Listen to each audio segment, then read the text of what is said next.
Selamat pagi, Pak. Selamat pagi. Dari mana ini? Tadi saya jalan-jalan, Pak. Oh, Kebetulan gitu. ada tulisan peternakan lebah madu 3 Satria. Iya. Betul Di ya? sini tempatnya. Di sini tempatnya. Boleh kita ngobrol dulu, Pak? Oh, monggo. Oke. Monggo, ini kalau mau lihat-lihat untuk koloninya ya, untuk rumah-rumahnya ini. Ini juga rumah-rumahnya seperti ini. Ini kebetulan saya baru ambil dari situ. Ini madunya, madu lancengnya seperti ini ya. Oh, hasilnya seperti ini. Oh, ini sarangnya, Pak. Iya, sarangnya. Ini madu masih campur dengan bipolen, yang kuning-kuning namanya bipolen. Ini bisa dikonsumsi kalau bisa, bipolen? Karena bipolen itu mengandung vitamin C tinggi, sehingga rasanya agak asam gitu. Oh, bedanya madu kelanceng dari madu lain itu dari rasanya? Rasanya, kalau kelanceng itu ada rasa asam-asamnya, karena terpengaruh oleh bipolen itu. Oh, bipolennya itu ya. tadi. Sebetulnya bipolen itu juga mengandung banyak vitamin untuk yang dibutuhkan tubuh kita, untuk kekebalan tubuh, untuk vitamin peradangan-peradangan itu. Sehingga kalau kelanceng itu lebih bagus karena dia itu lebahnya itu bisa mengambil semua bunga. Jadi dia mau semua bunga, baik bunga rumput, bunga apa itu dia mau. Tapi kalau lebah yang besar itu dia ambil yang pohon-pohon tinggi. Seperti juar, seperti kelapa, seperti itu yang tinggi-tinggi itu. Kalau jenis kelanceng itu semua bunga mau dia. Jadi mulai dari vegetasi antara rumput-rumputan dia juga ambil. Sehingga banyak manfaat di situ. Di dataran rendah pun bisa ya, Pak? Bisa. Nah, di sini banyak bunga ya? Ya, ini bunga ini untuk vegetasi. Untuk vegetasi peternakan lebah 3 Satria di sini, sehingga lebah-lebah ini tidak jauh mencari makannya. Jadi tidak cukup di sini saja. Kalau memang itu di luar ada, dia juga keluar. Karena dia ingin merasakan mungkin rasa bunga lain juga tidak sama dengan kita. Kalau kita makan satu tahap tertentu kan bosan ya mungkin. Jadi ini untuk istilahnya untuk vegetasi lebah-lebah yang ada di sini. Ini, Pak, ngomong-ngomong ini kita nggak pakai APD nggak apa-apa ya, Pak? Tidak apa-apa. Karena tidak menyengat. Tidak menyengat. Kalau lebah kelanceng namanya itu bahasa Latin itu trigona. Ya, itu trigona itu spesiesnya ada banyak, ada 36 spesies gitu, Pak. Kalau yang di Jawa biasanya levisep. Kalau yang dari jenis biroi ini dari luar, dari Pulau Kalimantan. Kalau yang sapi ini dari Sulawesi gitu. Saya ini kan ambil salah satu itu kan untuk apa istilahnya, untuk koleksi sebagian. Ini kan sebetulnya kan hanya menambah untuk hiburan saja, tapi juga ada manfaatnya bagi yang membutuhkan, mungkin yang ingin madu asli ya kesini biasanya gitu. Karena madu itu banyak di pasaran, itu banyak. Cuma kan indikator madu asli tidak itu ada 2 indikator. Nah, gimana tuh, Pak? Indikator itu asal-usul asal-usul dan hasil lab. Oh, berarti harus melalui uji lab dulu? Iya, kalau sudah tahu asal-usulnya nggak perlu diuji lab. Oh, begitu. Gitu. Tapi kalau di luar kan perlu diuji lab, karena hasil madu itu bercampur dengan enzimnya lebah-lebah itu. Sehingga kalau itu buatan, itu ketahuan. Jadi seperti indikator tisu terus dibakar masuk kuah itu bukan indikator sebenarnya. Bukan. Ya, itu hanya untuk mengelabui orang-orang yang tidak tahu madu gitu. Begitu. Yang mengkristal ketika masuk kulkas itu seperti berhubung semut itu madu pun kalau kadar airnya tinggi, semut juga mau karena semut itu menyerap dengan belalai. Tapi kalau kurang dari 0,2 dia nggak kuat nyerap, sehingga semut nggak mau dia di situ. Karena bunga di situ semut pun juga ada kan, di bunga-bunga itu. Makanya madu pun kalau kadar airnya tinggi, dia juga mau. Nah, kalau seperti ini kan asal usulnya jelas ya. Jelas, ini nggak perlu diuji lab, gitu. Iya. Dan ini vegetasi apa, Pak? Koloninya ya? Koloninya itu biroi jenisnya, kelanceng. Namanya kelanceng. Kalau Jawa namanya kelanceng, tapi kalau bahasa Latinnya itu trigona. Nah, trigona itu ada jenisnya biroi. Ini lebahnya beda, agak besar sedikit tapi agak energi gitu loh. Kalau levisep itu kan biasanya yang di bambu-bambu, yang di itu kan banyak sekali. Biasanya di Pulau Jawa yang levisep itu. Sedangkan kalau biroi, itama itu kan dari luar. Namanya kalau luar ngarani apa itu ya, bukan kelulut namanya. Kelulut. Lebah kelulut. Kelulut yang lanceng ini. Cuma nah, kalau orang daerah lain istilahnya itu namanya kelulut. Ada yang ngabak lagi, ada namanya lagi. Cuma kan itu sebetulnya kelanceng itu. Kalau orang Jawa namanya kelanceng seperti itu.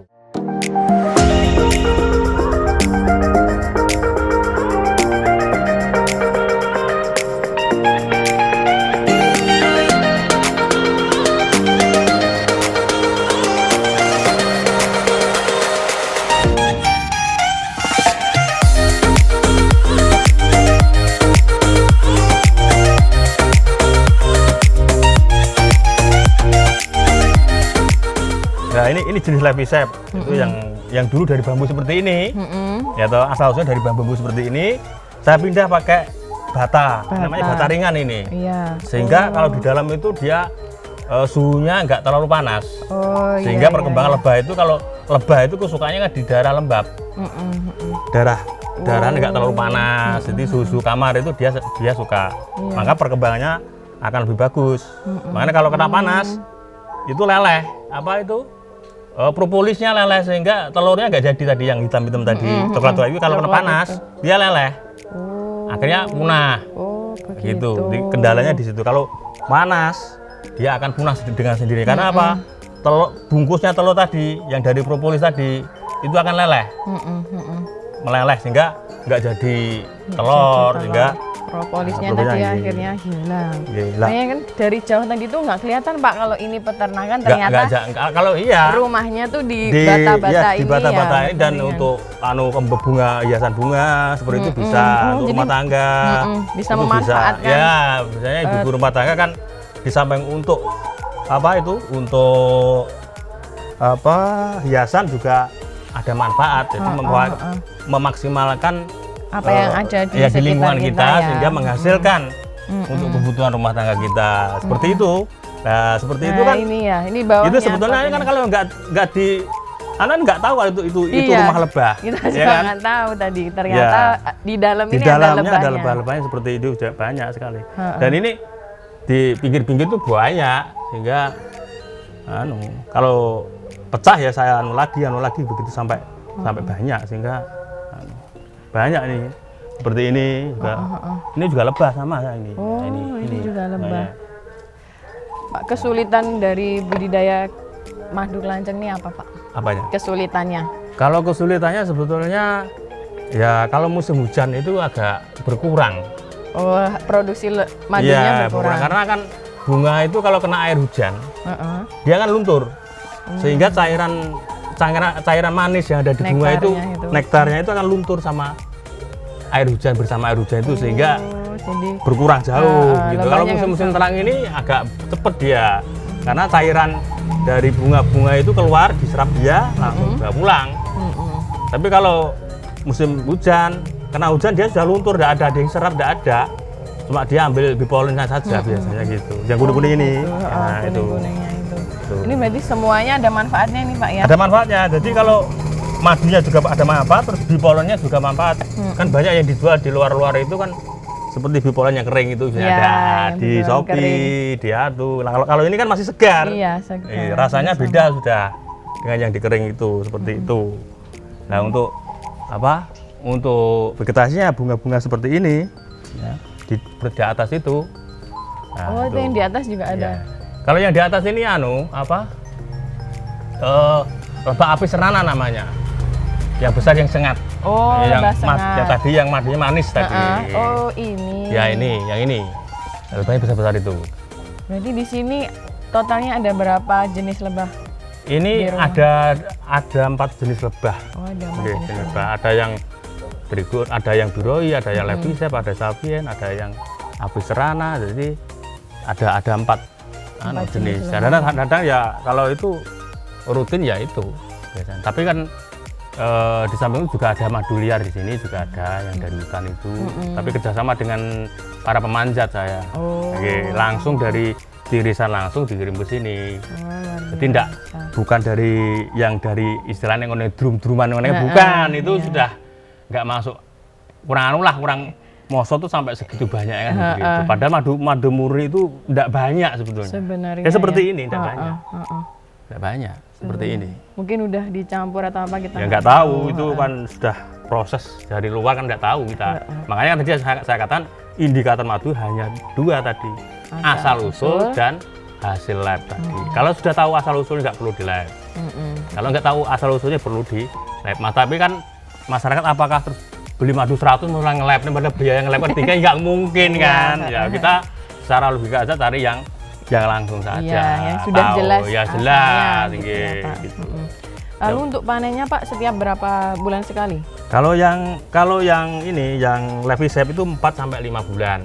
4 sampai 5 bulan. Cuma dipanen. lokasi 3 satria ini tidak ada di sini saja. Oh. Ada yang di Ngawi, ada yang di Bojonegoro. Jadi saya di sana ada.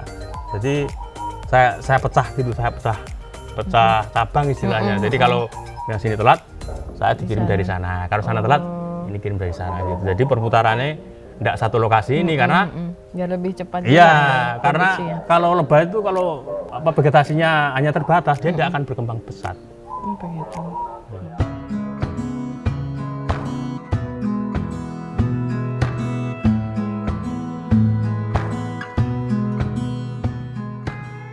Pak, dari pengamatan saya nih sepertinya budidaya madu lanceng yang dijalankan oleh Bapak ini sudah sejak lama ya Pak? Iya, lama. Bagaimana asal-usulnya Pak? Dari awalnya saya kan dulu itu saya dapat dari bambu ya, dari kebun itu. Itu waktu saya berada di Bojonegoro itu kan banyak di situ. Ada di sana, saya itu ada dapat 11 bambu itu, akhirnya saya kembangkan di sini. Saya kembangkan dari awalnya memang saya itu pakai kotak dari bambu, kotak dari kayu itu. Iya, yang rumah. Ternyata itu perkembangannya kurang bagus karena apa? Dia kalau panas musim kemarau dia banyak yang mati, sehingga karena pengaruh panas itu sehingga telur-telurnya banyak yang meleleh, populasi telur itu. Sehingga saya ganti dengan media dari batu itu. Sehingga kalau dari batu itu kalau saya siram pakai air itu dia bertahan lama dan suhunya dingin, lembab. Jadi lebahnya perkembangannya sangat bagus sekali. Itu saya mulai dari sejak tahun 2016 dulu itu awalnya. Tapi dari awalnya sedikit saya itu. Akhirnya saya lama-lama saya pecah-pecah gitu sehingga sampai saat ini saya juga tidak ada di sini saja peternakan saya. Jadi yang di Bojonegoro juga ada, yang di Ngawi di Perandon sana itu juga saya beri, sehingga kalau pulang dari kebun itu saya ya sambil ambil sedikit-sedikit itu saya kumpulkan, saya taruh di toples ini, sehingga lama-kelamaan dia kan madunya kan nanti kan mengendap dia yang bersih di bawah, yang kotor di atas, sehingga keluarnya kan dari bawah. Iya, sehingga seperti ini. Nah, di dalam toples ini awet berapa lama Pak madu tuh? Itu lama, jadi ada 3 bulan 4 bulan juga bertahan. Oh, bisa sampai bisa bertahan karena madu lanceng itu kan ada propolisnya. Jadi itu secara dia juga lebah itu kan sudah ada antibiotiknya sendiri di dalam itu, sehingga lebah itu di dalam kotak itu bersih, tidak ada kotorannya, sehingga menurut pengamatan saya dari itu dia ada antibiotiknya sendiri, sehingga ndak akan rusak.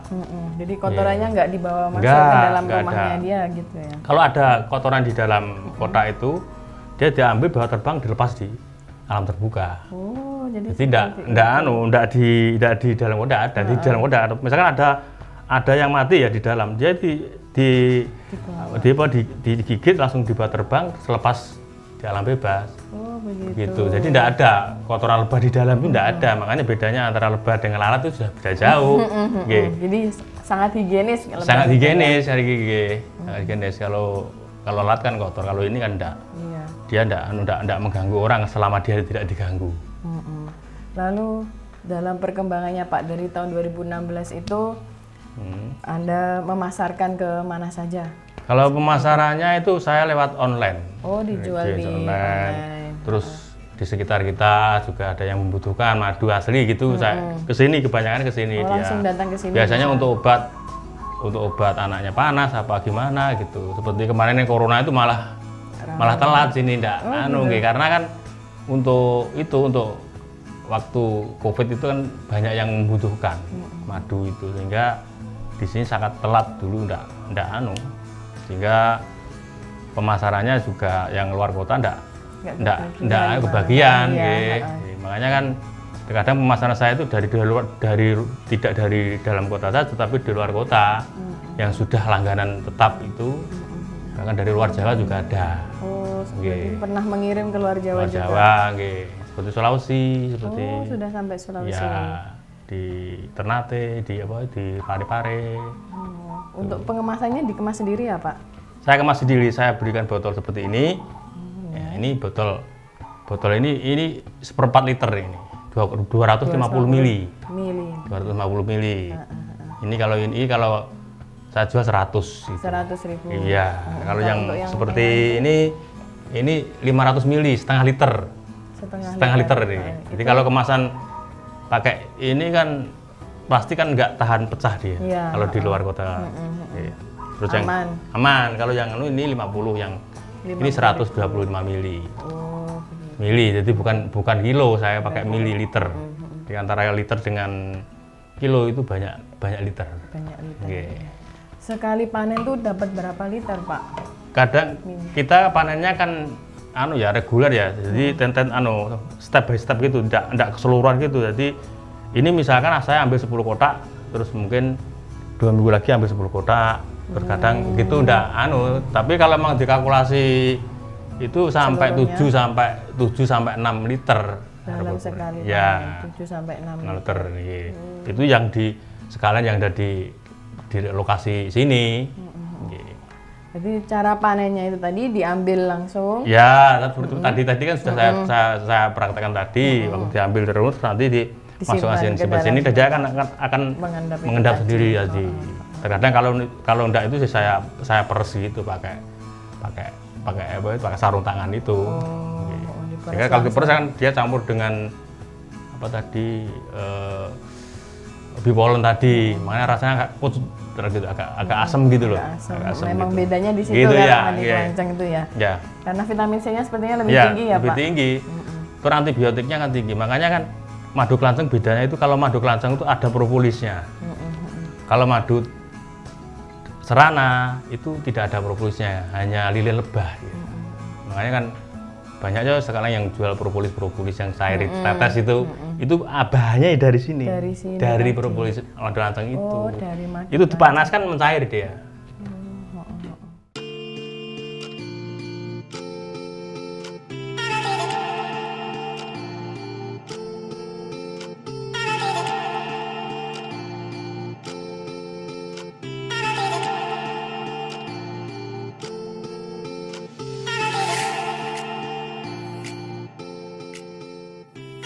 Berarti madu kelanceng ini aman dikonsumsi setiap hari? Aman. Jadi kelanceng madu itu kan tidak ada istilah dosis tersendiri, tidak ada. Cuma kan madu itu kan hanya untuk ketahanan tubuh kita. Banyak vitamin karena lebah itu dan lebah menyerap madu dari bunga itu kan banyak vitamin yang dibutuhkan oleh tubuh kita secara langsung. Kalau teman-teman di rumah nih mau pesen lewat mana, Pak? Ya lewat WA. Oh, lewat WA. Ya. Ada madu enggak, Pak? Memang ada, nanti tolong dikirim ke alamat ini gitu. Jadi kan biasanya pelanggan itu langsung kirim alamat, terus transfer, langsung saya kirim. Oh, begitu. Okay. Ya. Boleh disampaikan, Pak, nomor WA-nya? Oh, nomornya 081 2335 01065. Baik. Oke, terima kasih banyak Pak Jumno ya sudah mau berbagi bersama kami. Sampai jumpa di lain kesempatan ya Pak.